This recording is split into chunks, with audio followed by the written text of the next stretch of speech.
seated.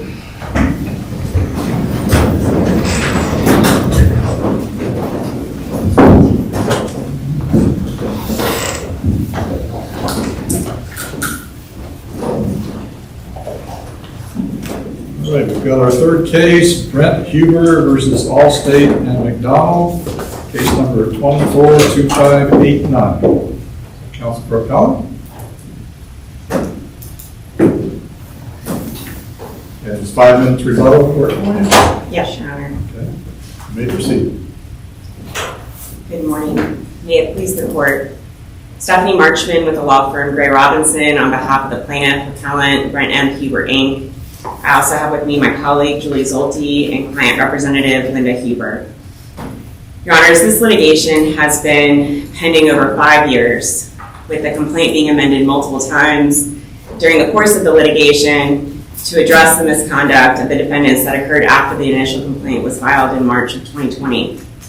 I've represented Huber throughout the course of this litigation and will do my best to succinctly address the salient facts contained in Huber's proffer. Evidence which, viewed in the light most favorable of Huber, supports a reasonable basis for the recovery of punitive damages against Allstate and Kevin McDonald. On Huber's pre-existing tortious interference claims against these defendants. Get started with that. Do we even have jurisdiction, that was argued by the appellee, to even consider this? There was a motion for leave for punitive damages, correct? And then that was denied, and then you never appealed that, and now we have a second motion up on appeal. What is different between the first motion and the second motion? Yes, Your Honor. That would allow us to have jurisdiction. Yes, Your Honor. The renewed motion up before the court on appeal does contain additional evidence in the proffer. The parties were in litigation over discovery disputes. Allstate. Did the issues that you were arguing change? The evidence did change, Your Honor. The evidence, but did the actual arguments that you were making, did they change? Yeah. Well, we, in both instances, claimed punitive damages were warranted and the evidence supported punitive damages, but we did have additional evidence to proffer to the court to support our claim for punitive damages. So that evidence included the deposition of Karen Sullivan, who stated in her deposition that she was the decision maker to terminate Huber. Before, when we had the initial punitive damages motion, we had no testimony of any decision maker, and at that point, all of the Allstate witnesses said they didn't know why Huber was terminated. They didn't know who made that decision. Are you saying that after the first motion was denied and the order was entered, that there was other evidence that came forward, and that is this new evidence that you're relying on to assert your punitive damage claim that you think the trial judge wrongfully denied last September? Is that what happened? Yes, Your Honor. We're also relying on the prior proffer as well. We're relying on the whole course of misconduct that occurred from the very outset of the purchase of the business. I think some of the theme is you can't just keep filing motions for leave to amend for punitive damages, and hopefully, the fifth time you're successful, or the fifth time you want to appeal. I mean, I think that's the point of what Judge Boatwright's saying is, okay, you had a hearing, you lost, you didn't appeal. Now, there's more stuff since that order that's come in that says, now that we have uncovered this is the basis for the punitive damage claim that can be asserted that you believe the trial judge recently improperly denied. Is that yes, the Your lay of the Honor. land? Yes, Your Honor. And Allstate filed a motion for a protective order with respect to Karen Sullivan, stating that she had, with an affidavit saying she had no unique personal knowledge of the situation. And we litigated that issue, and ultimately she did sit for a deposition claiming to be the decision maker, and I had the ability to examine her as to the decision, the proffered reason for terminating Huber, which was to allow McDonald to service customers and to get to terminate Huber because he sought an injunction. I examined her. I asked her, how is it that McDonald was able to service customers if that was your reason for the termination? She had no answer for that. In fact, he couldn't service customers because he was still under an injunction. What investigation did she do? Did she read the asset purchase agreement? Did she read the injunction? She had no answers to any of those questions. And again, all of that evidence tends to show, in Huber's view, that the real reason that Huber was terminated was because of Allstate's malice towards him. And Why towards do they his have malice company. towards him? I'm sorry, Your Honor? Why do they have malice towards him? Isn't he one of their agents? Because he didn't do what they demanded. They demanded that he dissolve the injunction. First, they intervened in the litigation, and when the court denied the ability, Allstate's motion to dissolve the injunction, they had a private meeting with Mr. Huber and demanded that he dissolve the injunction, modify the injunction on his own, also modify the asset purchase agreement, modifying the restricted covenants, all without consideration. And they gave him a threat. If you don't do this, we will terminate you. He didn't follow through with that threat. And they followed through with that threat and terminated him. The agreement allowed them to do that without cause. So, I mean, doesn't that make a difference? In our view, it doesn't under the law, because you can't employ improper means. You can't, I liken it to Cause doesn't always mean without cause? Well, I liken it to the employment context. If you're able in Florida to terminate an employee for any reason, no reason at all, but you can't do it for an illegal reason. In this case, Allstate employed improper means in the exercise of that right, which is tortious interference. And the court, the trial claim for tortious interference? I mean, there's a claim for tortious interference. Why do you need punitive damages, though? Because of the party's conduct and the evidence in which the outrageous manner and in which they Allstate acted, in addition to actually terminating Huber to interfere with his agreement with McDonald, they continued on a bad course of conduct, which includes, following the termination, Huber had the ability to sell the economic interest that he had in the agencies that he purchased for over $3 million within a 90-day window. He identified a buyer, Michael Carroll, who was an existing Allstate agent in Ocala. Again, Allstate interfered with that ability for Huber to sell that economic interest. And the evidence of that is... There was some policy in place that changed close in time to all that. Was the policy in effect at the time the sale was proposed to Carroll that did not permit the mergers, or had it already changed?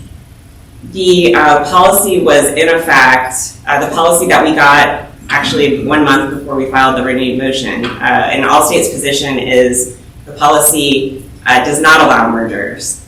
The policy that we actually received shortly before we filed the renewed motion does allow the mergers. Allstate didn't follow its own policy, which is again evidence of malice towards Huber. That the real reason that they didn't allow this merger to occur was to retaliate against Huber. That's our view of the evidence. Your Honors, in our view, the trial court erred by taking a look at this evidence and weighing the evidence and taking Allstate's view and McDonald's view of the evidence as opposed to Huber's view. For example, on the policy issue. How did Judge Sanders do that? What did he do in his order to do that, in your view? In the order, the court specifically said there's a genuine disagreement between Allstate and plaintiff regarding whether that policy applied in this situation. Isn't there? There is, but Huber's view of that evidence in the plain reading of the policy allows for a merger. And our view of the evidence is that Allstate didn't follow its own policy to harm Huber. They're not complying with its initial instructions to dissolve the injunction and to help McDonald do what he was not permitted to do under the non-compete agreement and the injunction. In addition, the trial court also incorporated in its prior ruling, and the trial court found that the deposition testimony relied upon by the plaintiff suggests general confusion on the part of Allstate how to best service customers after the temporary injunction issued by the court. Again, the court's weighing the evidence and the credibility of the witnesses. Our view of the evidence was there was no such confusion. This was a calculated decision by Allstate to terminate Huber, to retaliate against him because he didn't follow what they wanted, which was to dissolve the injunction. And they wanted to help McDonald to service customers.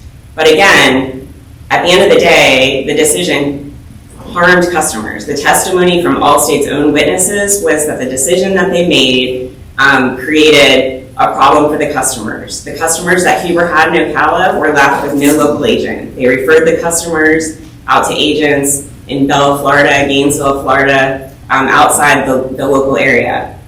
Again, Whether it was a good decision or bad decision doesn't really matter, does it?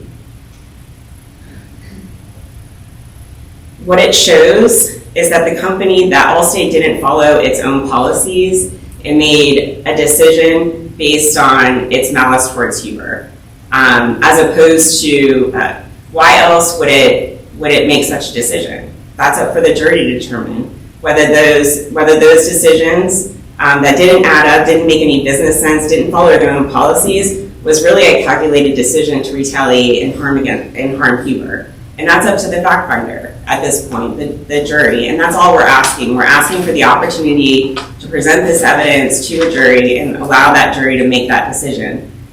In this case, the trial court, we believe, applied a heightened standard, and accordingly that the decision ought to be reversed. I'll reserve the remainder of my time for your honors. Thank you. Thank you. Good morning, Your Honors, and may it please the court. My name is Eric Coleman. I'm here on behalf of Allstate Insurance Company. And I'm splitting my time with co-counsel for the McDonald defendants. So I will be as brief as I can in 10 minutes. I'll leave that up to you all to tag out. Yeah, understood, Your Honor. So hitting first on the issue of jurisdiction, we do believe that the court does not have jurisdiction to hear this appeal. The initial motion was filed in November of 2023. Wasn't their proffer different? No, Your Honor. And when I say no, I mean that the evidence was not new. So they already had the deposition of Allstate beforehand? They had deposition of other Allstate witnesses that testified to the exact same issues and gave the exact same testimony as Ms. Sullivan. And so while Ms. Sullivan was a new deponent, a new deposition transcript, the information she gave was not new, and it was consistent, as Judge Sanders found in the trial court, was consistent not only with the other witnesses, but also with the documented evidence that was provided to the plaintiff prior to her filing the first motion. And so I don't believe that the law allows. What about, was the merger policy documentation, was that something new? The merger policy was not new as well. They were aware of the policy that was in place. The documentation that was provided after the fact was consistent with the testimony and knowledge of the policy beforehand. So none of the information that was contained within the new proffer was in fact new evidence. It was new documents, it was new testimony, but it was not new in the sense that it gave some different understanding of the facts or policies that were not already known. So basically, as I understand your brief and what you're saying now, it was more of exactly the same that you already had. That is correct, Your Honor. It was more of the same. That is exactly what Judge Sanders found in relation to both issues. And he stated, this is not new with regard to Ms. Sanders, and this is not new with regard to the policy on the merger. So were the other Allstate employees who were deposed prior to the first motion being heard, were they decision makers as well? I know your opposing counsel says Ms. Sullivan was a decision maker, sounding like she was higher up on the Allstate food chain here and made the decision that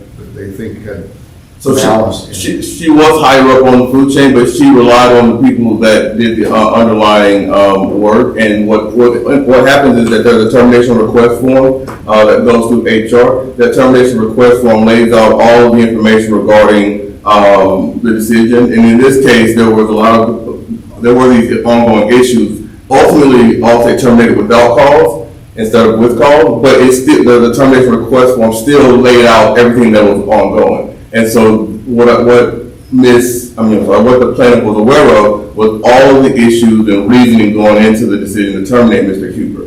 What the plaintiff received when she deposed Ms. Sullivan was the exact same basis. So there was nothing new that Ms. Sullivan provided, even though she was the one that signed the document. Ultimately, she signed it for the reasons that were already known to the other side. And turning now to the more of the substance, starting with the policy on mergers. Allstate follows its policies at all times. So let me ask you, if it's true that Allstate actually did retaliate against Huber by terminating the agency agreements, would that be enough to plead punitive damages in this case? Just because you have a without cause terminated as part of those agency agreements to be able to terminate? I'm not sure if I understand your hypothetical.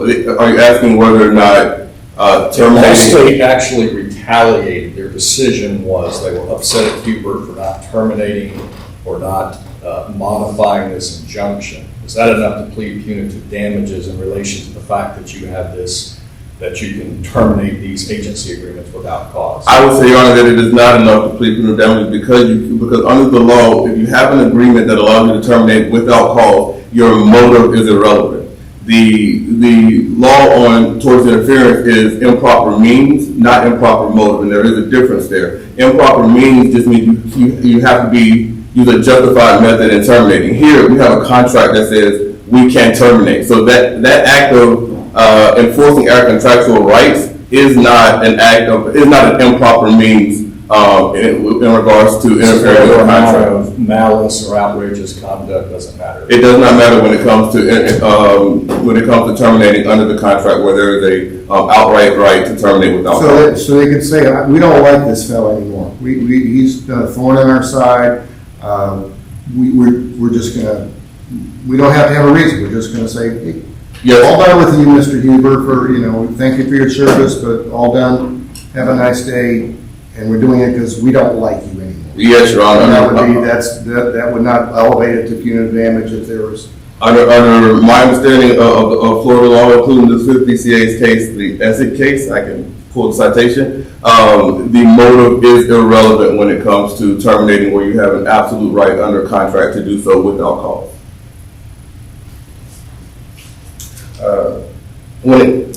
On the issue of whether or not the judge applied the correct standard, everything within the judge's order is he cites to the correct law, and he does not weigh the evidence. The judge is considered the gatekeeper when it comes to punitive damages because the statute is designed to preclude or prevent punitive damages being asserted against a defendant until there is substantial evidence that gives a reasonable basis for recovery of such damages. And so the trial court judge is required to review the evidence. It's required to review the evidence and consider things in the light most favorable to the plaintiff, but it's not required to accept the plaintiff's statements as to what that evidence means. And so in this case, the Judge Sanders, and I ask you to do the same, reviewed the evidence and made a determination that while there may be evidence to support intentional tortious interference going to a jury, there's not enough evidence to rise to the level necessary to establish a basis for punitive damages. And that is all intentional torts don't equate to punitive damage. That is correct, Your Honor. The basis for an intentional tort is not ipso facto a basis for punitive damages. In the case law cited, they're not briefing on that issue, and that is what we have here, where there was a summary judgment motion where the court said, "Oh, there's enough there to go to a jury." That in and of itself is not enough to say that you also are entitled to punitive damages on this tortious interference claim.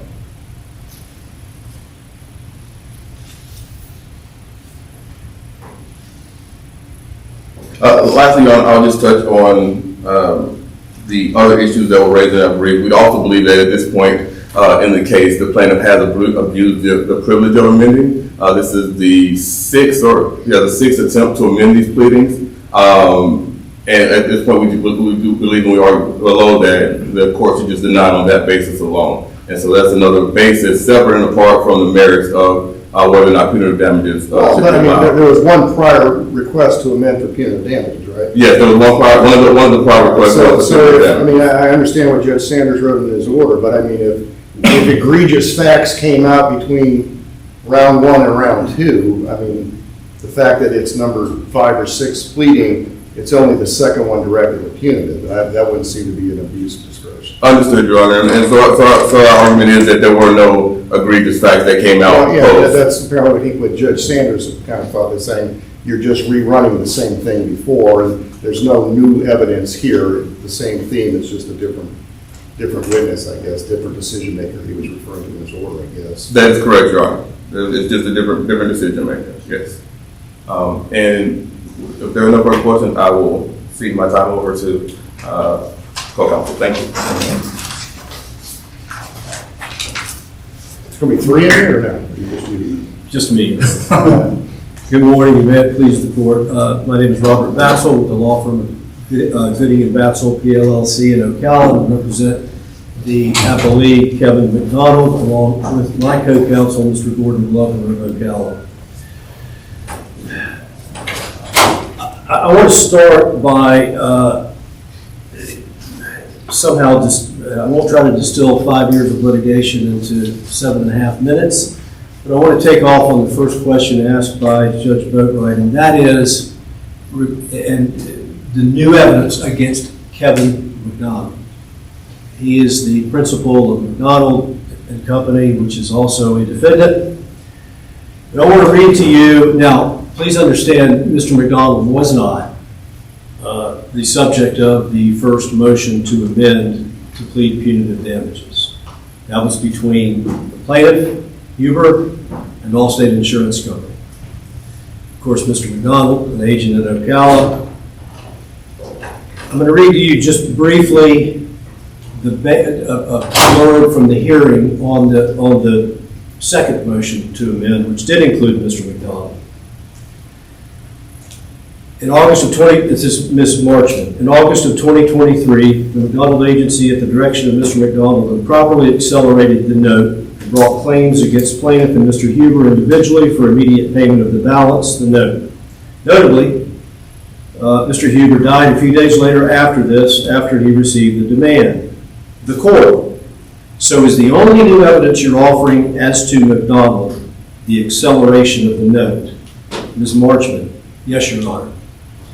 You'll find in the appendix of the appellate's brief a promissory note at page 1104. And what happened is Mr. Huber paid the note over time, a $600,000 note as part of the purchase price. When his agency was terminated, there were payments made by the lender directly to Mr. McDonald because he was collateralized with the financing, but it wasn't enough to pay the balance. So therefore, even though there was a prepayment, there was a month came shortly before trial where the monthly payment was not made. How much was still owed on the note? $245,000, I believe. Okay. And Judge Lambert, that's one of the points, if I'd like to develop, given more time, when we get to the issue. 46, but. Okay, when we get to the issues of, what's motive, intent, egregiousness, and bad behavior, which would justify the imposition of punitive damages, Kevin McDonald had 800,000 reasons for Huber not to be terminated. A $600,000 note and a $200,000 note, and he was the landlord of Mr. Huber, one of Mr. Huber's Ocala locations. That can't be lost in the analysis of whether Mr. McDonald acted egregiously and did all of the things that are now alleged or claimed, which should result in some reasonable inference that a jury could find conduct supportive of punitive damages. It's just not there. Now, you read in the briefs, in the appellate's brief, several things that they claim, like he violated the no compete, that he signed a contract which was contrary to his obligations to Allstate. Well, that's his contract with Allstate, not Mr. Huber's contract with Allstate that this tortious interference claim surrounds. And so I know it's a continuing battle for an appellate court to determine, especially now with all of the appeals regarding this particular subject. I know the Supreme Court's considering it now. And so the question always arises, what's the trial judge supposed to consider and not to consider? I think you lay it out in word. And Judge Sanders did that in this case. and reached the conclusion that as to Kevin McDonald, the evidence wasn't there to lead or raise any reasonable inference that he acted in any manner that was egregious or that was otherwise supportive of the notion that punitive damages should be allowed to be pled. All of the things, and I hate to summarize all of these things, but I don't have the time to enumerate all of them that you find in the briefs, but entering the APA with a conflict, violating the non-compete, didn't comply with the injunction, and then he sought out Allstate to terminate Mr. Huber. Even if everything in the proffer is seen in the light most favorable to Huber, the proffer itself contradicts the notion that Kevin McDonald had anything to do with the process, the thought, or much less the actual termination of the Huber agency. He had every motive, intent to want, and the motive and desire for Mr. Huber to succeed. Yes, there were problems that arose after this transaction closed. Way too many, too granular for me to get into today. But all of these matters arise from the underlying contract claims made by the plaintiff, not any alleged tortious interference claim involving the contract between Huber and Allstate. Mr. McDonald had that intent, motive, desire that I've described beginning months before this transaction even closed, and it continued because he had a lot invested in it in itself. He benefited in no way whatsoever from Huber's termination. I would ask you to take a close, and I know you will, a close look at the record regarding the communications between Mr. McDonald and the folks at Allstate following the injunction. You're going to see in the proffer an email from Kevin McDonald to Allstate 1 month after the injunction's entered, wherein he transfers and sends to Allstate a list of policies that says, here, take these. Our interpretation, then and now, is that the court's injunction was overbroad. However, the overbreadth of it, what it resulted in was, it's our position, that certain policies were excluded assets. The court's injunction could be read to say you can't service those clients, or you can't receive compensation from those clients. So what does Mr. McDonald do instead of not complying with the injunction? And again, I'm getting at what is shown in the actual proffer. He gave up a substantial amount of business so that he wouldn't be held in contempt of court until this lawsuit works its way through the process. He doesn't know those policies. Allstate does. He can't control their transfers. Allstate does. So he did everything in his power within 1 month of this injunction, and the sought out part, sought their help. Sure, he sought their help to find out how to service his own customers or have his customers serviced under these circumstances. I'll close with there also was numerous text communications. And the very last one of 30 pages of text says, please, I need to hear from you. I'm getting nothing but silence, meaning Allstate's not telling him what to do. Is that a reasonable inference? That he was asking them to terminate? It's a reasonable inference that he was trying to do what he could do to take care of his customers and to comply with the injunction. None of which raises the inference by which this court could find that that the complaint should be amended to plead punitive damages against Kevin McDonald. Thank you.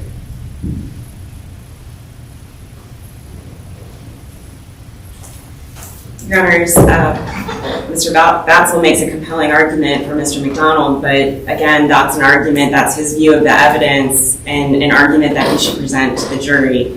Mr. McDonald and Allstate had a lawful way of reaching their intended or purported result.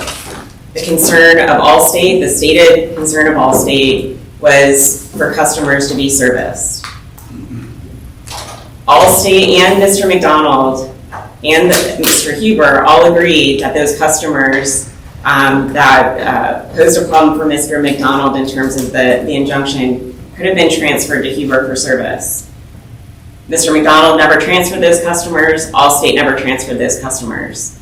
And indeed, the meeting with Mr. Huber and Allstate, we believe that the intent of that meeting was to transfer the customers so that Mr. McDonald could comply with the injunction. Rather than that occurring, rather than taking lawful means, Allstate decided to retaliate against Mr. Huber and his company and totally destroy his business. The evidence, I want to address further the new evidence on the renewed motion that I failed to address previously. Michael Carroll's deposition was also added to the proffer. He was the agent from Ocala. We also, the merger policy, again, Allstate's position all along had been the merger policy did not allow the merger to occur. The policy that was actually produced to us 1 month before the renewed motion says that it could occur. That's the black and white language of the policy. The acceleration occurred after after the first motion. I also didn't mention the federal lawsuit. That was something that we obtained in discovery after we filed a motion to compel.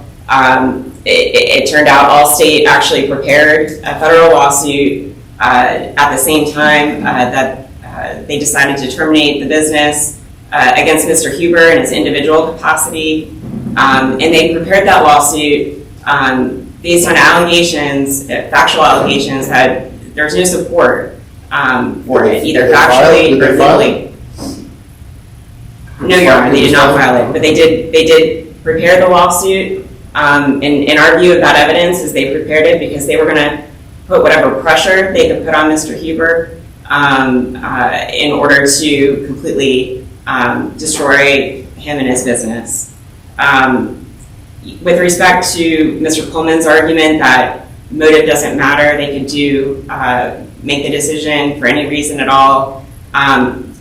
Allstate presented that argument to the trial court at the summary judgment stage, and that was denied. Summary judgment was denied on the tortious interference claim, and the court said that that was up to the jury to decide, and motive did matter, and the means mattered.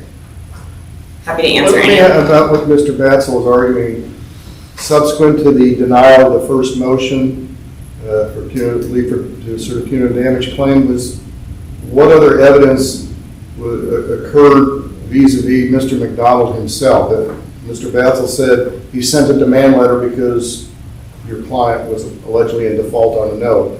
Is there anything else in the record that Mr. McDonald did between first motion and the second motion that justifies? Yeah. Your Honor, as Mr. Batzel mentioned, Mr. McDonald wasn't the subject of the first motion. Right. So we elected with the second motion to add Mr. McDonald. The new evidence against Mr. McDonald after the first motion that he wasn't subject to was the acceleration. Our view of that evidence was Mr. Huber was not behind on that note. There was no evidence that he was behind on that note. He didn't even know what the termination payments were in terms of what Mr. McDonald was receiving. It's our view of the evidence that acceleration of the note a month before trial was intended to put financial pressure on Huber. And again, demonstrates a course of misconduct and malice towards Huber. For all those reasons, we'd ask that. So, if Mr. Huber was in default, could that then somehow be a basis for a punitive damage claim by sending that notice if in fact he was in default? If he was in default. What Mr. Batzel's saying, the only thing that we did was we sent out a letter saying, you're behind on your note, we're accelerating you, apparently consistent with the terms of the note. if he in fact was in default, I mean, how could that be a basis for punitive damage against Mr. McDonald? I mean, Allstate aside, but Yeah, against Mr. McDonald. our view is that he wasn't in default, and the purpose of the acceleration was to put financial pressure on Huber and to further retaliate against Huber, and it showed the malice and outrageousness of McDonald's conduct, that it wasn't a lawful acceleration in terms of what they did here. Again, looking at the timing, looking at the facts of what happened, the evidence in the proffer shows that Is there proffer from your side that shows he was not in default? the evidence shows that in January of 2023, Mr. Huber sent correspondence to Mr. McDonald stating that he was directing the termination payments towards Mr. McDonald, which amounted to essentially a prepayment of 29 monthly payments. I think the payments were something around $5,000 a month. Right. Mr. Huber had no knowledge as to when those payments would stop, how they would be distributed to Mr. McDonald, had no knowledge that he missed a monthly payment. But I guess what I'm trying to get to is, all right, so Mr. Huber did that, and then at some point, Mr. McDonald down the road says, okay, I have those, because apparently it went from 600 to 245 what was owed. I have those, but I haven't got the recent payment that's due this month, so I'm sending you this acceleration document, which I guess is permissible, right? For putting malice aside, just a pure, you either paid or you didn't pay, Yeah. I'm sending you this notice. And then my question is, if that's the basis why Mr. McDonald may be punitively liable here, was there evidence in response from the Huber side saying, well, wait a minute, this is more evidence of malice because we were up to date, we're current. See Judge Sanders, that we were current. This is evidence of malice, he's just making this up. Yeah, Huber didn't know that there was a missed payment. Well, but that's not really the issue. Was there a missed payment or not? We don't know. But I think maybe that's what Judge Lambert's asking. If indeed there was a missed payment, in other words, the termination money had run out, why wouldn't McDonald be entitled to accelerate if the March payment wasn't made under the terms of the promissory note? He's entitled to accelerate, and your answer to us is you don't know whether there was a missed payment or not. Our view of the evidence was there was no, Huber's view was there was no missed payment, that there was.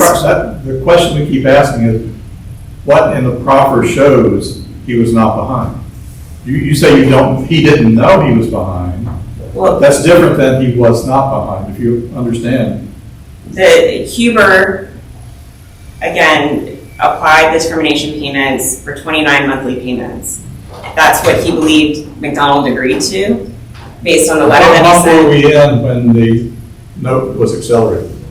August of 2020. Of the 29 months, man.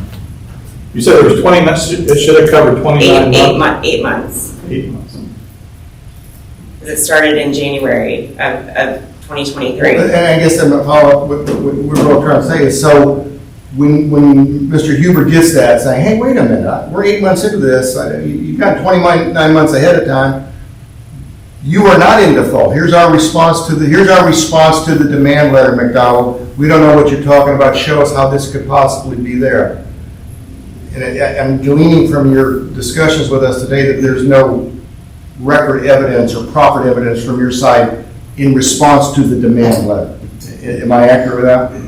There is no response, Your Honor. Okay. Mr. Huber died by suicide that week.